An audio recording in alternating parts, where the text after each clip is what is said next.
If I told you that the Croydon tram was the oldest railway in London, well, you'd probably assume that I was twisting the truth in order to create a more interesting video intro.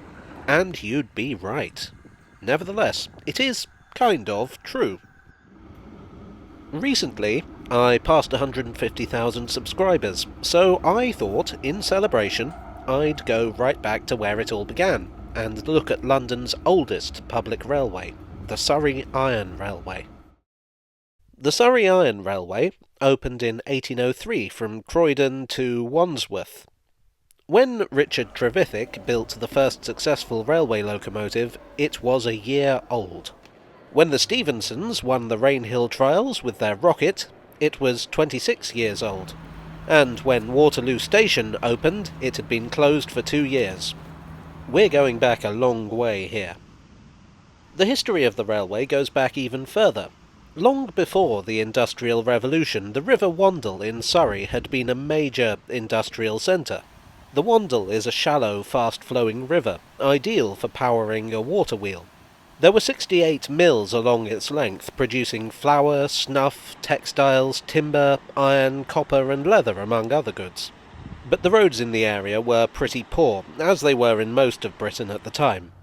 The 1790s brought a canal boom, a period of massive expansion of the canal network, giving Britain a new means to transport cargo over long distances. Naturally, the businessmen along the Wandle saw the potential for this as a way to solve their little transport problem. Initially, thought was given to the idea of digging the river out to make it navigable, but this was quickly rejected. It would reduce the water flow and make it less suitable for driving mills. Then the idea was floated, so to speak, of building a canal running slightly east of the river. The big problem with this was supplying it with water. It would have to draw from the river, and then, once again, you'd have the problem of reduced flow. The engineer William Jessop had been engaged to build the canal, but he proposed something completely different. A railway. Railways weren't new technology, but they were mostly used within mines and quarries. The 18th century had brought new, longer railways. The Middleton Railway in Leeds, still in existence as a heritage railway, had been authorised in 1758. In 1796, the Lake Lock Railway opened as the world's first public railway, i.e. one that anyone could use rather than a line that served one specific private industry. Several other lines had been built, and really it wasn't difficult to see the potential here. In 1801 a company was formed and royal assent obtained to build a railway from Croydon to Wandsworth, where it would meet the River Thames. Actually, the company got rather carried away in their early days and started flinging around mad ideas of extending all the way to Portsmouth. But the canal companies quashed that one early on. So Croydon to Wandsworth it was. It was rather different to the kinds of railways that would be crisscrossing the country a few decades later. Really, it was what we would call a plateway, where the rails had flanges rather than the wheels of the wagons. This meant that the wagons could also run on roads, in theory at least.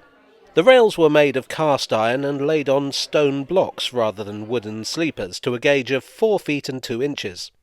And of course at that time there were no steam locomotives. The engineer employed was George Leather. As well as the railway itself, the line required a number of cranes, warehouses, sidings and a short canal at Wandsworth to connect with the Thames. The official date given for opening was July the 26th, 1803, but there's evidence that a short section from Wandsworth to Garratt had opened in September the previous year. It's quite hard to trace the route of the line today. At the time this was mostly open country. It certainly wouldn't have been considered London. An awful lot of it has consequently been built over in the intervening decades.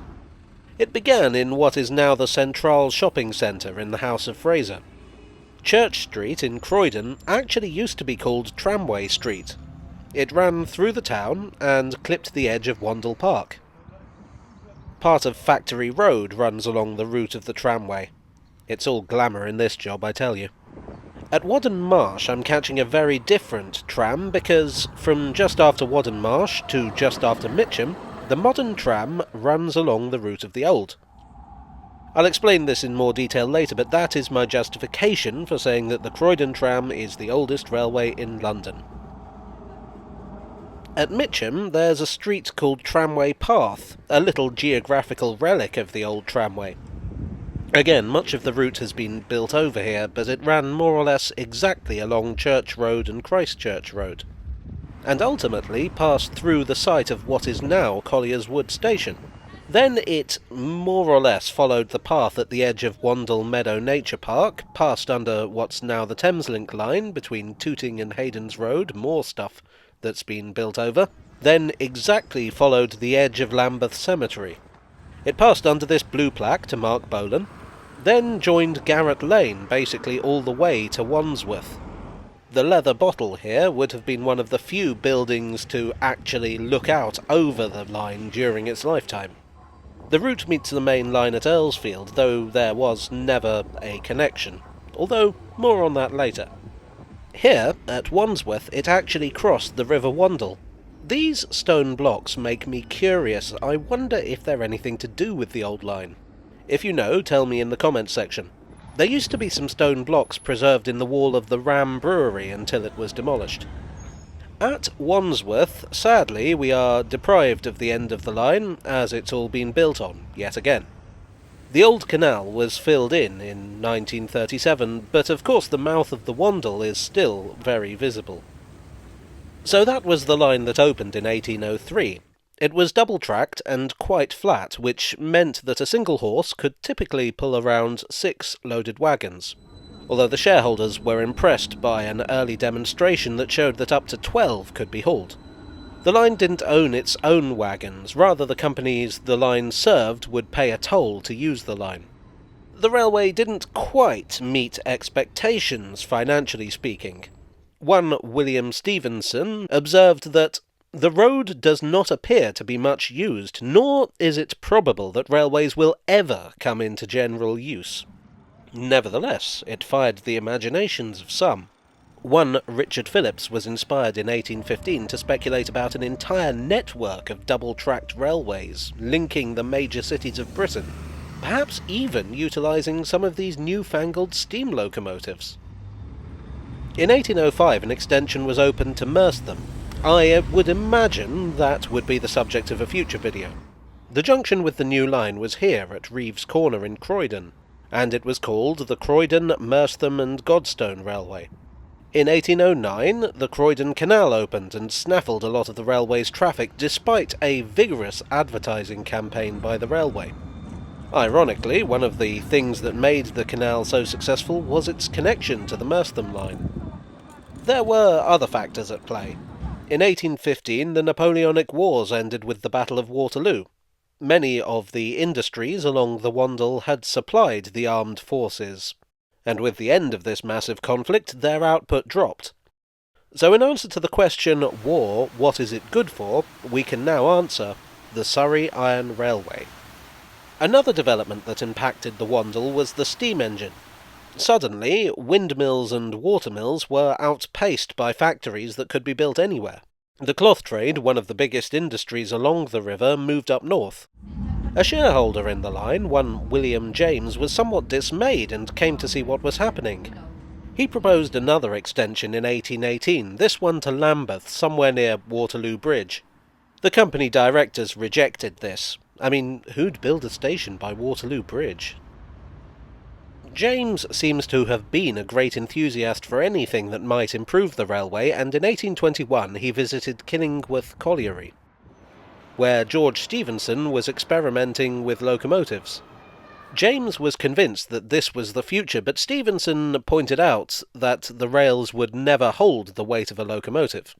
James tried in vain to persuade the company to improve their track, and even put forward another proposal to build a railway from London to Brighton, using the Surrey Iron Railway and the Croydon, Merced and Godstone line.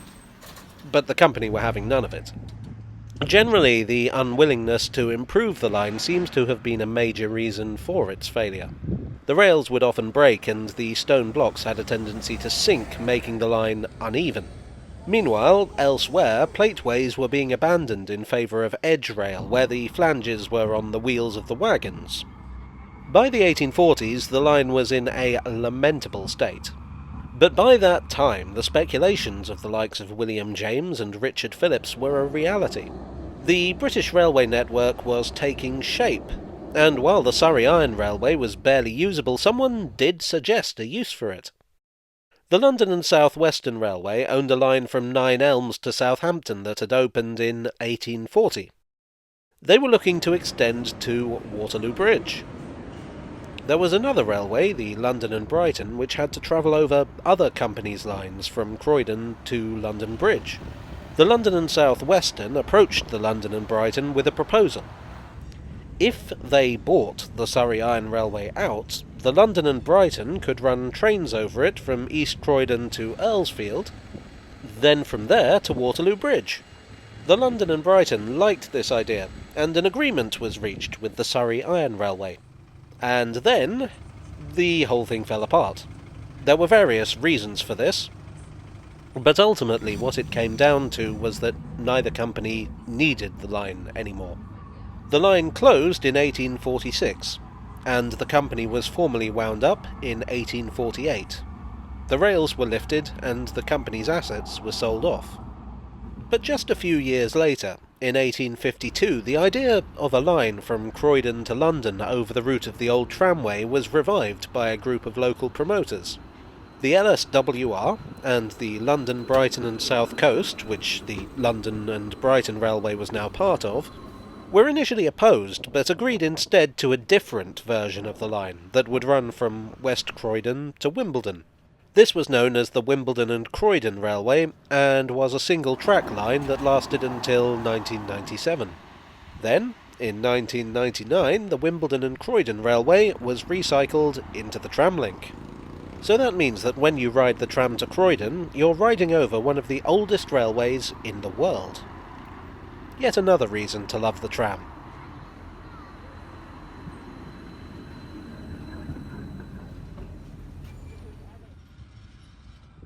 Well, I do hope you enjoyed today's episode, despite my somewhat croaky voice.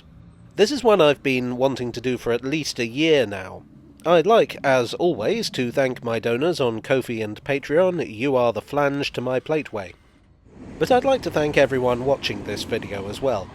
When I started this channel, it was just a silly little experiment that I didn't think would last more than a handful of videos.